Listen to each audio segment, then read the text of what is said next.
So let me just share with you just a little bit of our story here in Yorkshire over the last few years. And really this dates back to a sabbatical period. I had a period of 3 months about 6 years ago where I was able to step back from local church leadership to travel a little bit and to look into different aspects of what it means to follow Jesus. And the reason I decided to do that was that I was aware, very much aware, that most people's calendars, diaries look like this.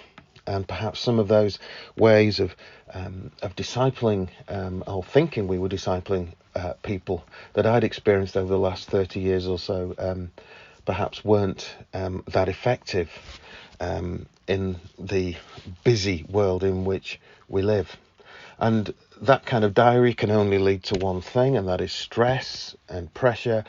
And it seemed to me that what often got pushed out was time for reflection, time for God, time to seek Him and let Him be the firm foundation for our lives, rather than just flitting around from one busy thing to another. So I went with this question: how do we help people live as followers of Jesus in the time poor and consumer-orientated culture in which we live? Ultimately asking, as followers of Jesus, is there a better way to live? And so I got to thinking about the natural rhythms of creation, of nature around us, for example, of the seasons, and how, of course, human beings have messed this up somewhat in probably the last 100 or 200 years. But there's a rhythm to the seasons which leads to growth and flourishing, and hopefully to health. And thinking too of the rhythm of the Sabbath that God gave to us. It's not an arbitrary rule for us to keep. God's given us the Sabbath for our own good, a day of rest amongst the 6 days of working. So Sabbath is a principle given to us for our own good. So it got to me to thinking about rhythms in life. And looking back in church history, this is something that actually the monastic movements have really got hold of from the very beginning. Groups of men and women who have chosen to live a certain, what they call, rule of life. I prefer rhythm or way of life. And this is about developing a rhythm of prayer, of work, of rest, of study, and so on, and doing so in community.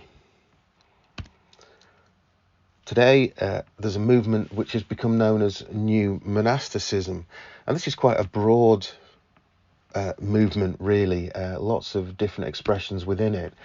But if you could summarize it, I'd say the universal aim is to find a shared way of life which works in the real world. So it's a flexible way of living that's focused on God, and with a way of life which becomes like a trellis for a plant. It's a structure, a flexible structure which provides support for growth. Again, it's asking, how then shall we live? So what can we learn from this today? Well, we don't live in cloistered communities, most of us, do we? We have we live in the world of work and bills and children, stress and pressure and so on. So how can we apply this to our lives today? Well, one of the things I think that all the approaches to discipleship that I looked at during those 3 months had in common was that they understood that relationship is central to discipleship. It's the way Jesus did things. He had a wider group of people that followed him. He had those 12 disciples, and he had Peter, James and John, who he devoted particular time to, invested in, perhaps more so than in the others. So relationships are central, that idea of life on life, sharing the whole of life. Sometimes this is called spiritual accompaniment, but perhaps I think it's more than that. It's for us about support and developing a way of life, and we call these relationships soul friends. More of that in just a moment. So, out of this, a few years ago, came what we call the community of soul friends, and we find this particular scripture, this translation from the Message of the end of Matthew 11 there, 28 to 30. Are you tired, worn out, burned out on religion? Come to me, get away with me, and you'll recover your life. I'll show you how to take a real rest. Walk with me and work with me. Watch how I do it.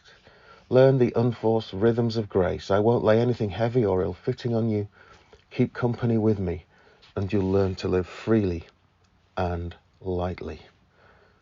Of course, early Christians were known as followers of the way, and that's something we picked up on. And so what we've developed are what we call 5 waymarks. They're particular things that we might want to apply to our lives. We have a network of soul friends, of people who can support us and walk with us. We have a simple rhythm of prayer if people find that helpful, and we have a whole range of prayer resources on our website too, which can help people. So just very briefly, we have these 5 waymarks, and these are things that we help people think about and apply to their lives. So the first is prayer. So how can we help people develop a rhythm of prayer in their lives? What resources might be helpful? What ways might be helpful? The second is a rhythm of work, rest and recreation, which is a big one in such a busy world as which we live. How can we help people to find that balance, if you like, and make sure life isn't all work or isn't all recreation or whatever, but has a balance of those things for all our good. Simplicity is the third waymark, helping people to simplify their lives and in all sorts of ways. Yes, in terms of possessions, and but also in terms of relationships and things that we might do which clutter our time, if you like. The fourth waymark is where learning and growth, where we remind ourselves regularly that we are learners. You know, a disciple is a learner, isn't it? Or an apprentice. And how we encourage people to continue in that path of learning and growth. And the fifth waymark is serving others, just that outward dimension of the Christian life. You know, it's not about we're living this for our own good. We are following Jesus so that we can be a blessing to others, so that we can reflect his truth and his light back out into the world. So what a soul friend will do is help people apply these 5 waymarks to their lives at a particular moment, and it will probably look different, 1 year to the next. Certainly, our life circumstances will depend what our way of life might look like. So what is a soul friend then? Well, it's rooted in Celtic Christian spirituality, something which comes from that tradition. They would call it Anam Cara, literally translated soul friend. And it's really more mutual than spiritual direction, which is one wise person offering some kind of knowledge to someone else. It's far more about the sharing of the whole of life, and it has elements of coaching and mentoring as part of it too. So how does it work? Well, there are 2 ways that people can connect with soul friends. There's a more formal way or a more informal way. A formal way is where we will match people up with someone else who they would explore this kind of relationship with, and we have a range of resources that help them do that. Or a more informal relationship where 2 people, perhaps who are in a small group in church, would decide that together they want to help one another explore being soul friends and developing this way of life. So the focus then is simply the 5 waymarks. Meetings will focus on the 5 waymarks and where they are in their lives, and help people develop this personal way of life, which will be flexible and which will change over time. And part of this is the possibility of becoming a soul friend to someone else at some point in the future. So you could say it's generational. It's people being befriended so that in the future they can befriend others. So in a nutshell, in just 10 minutes, that is the work that we are trying to do here. And there's a lot more work that needs to be done. I'd love to have a lot more time to devote to this. You can find out more at the communityofsoulfriends.org. And through that website, you can get in touch with us too, if you would like to know more.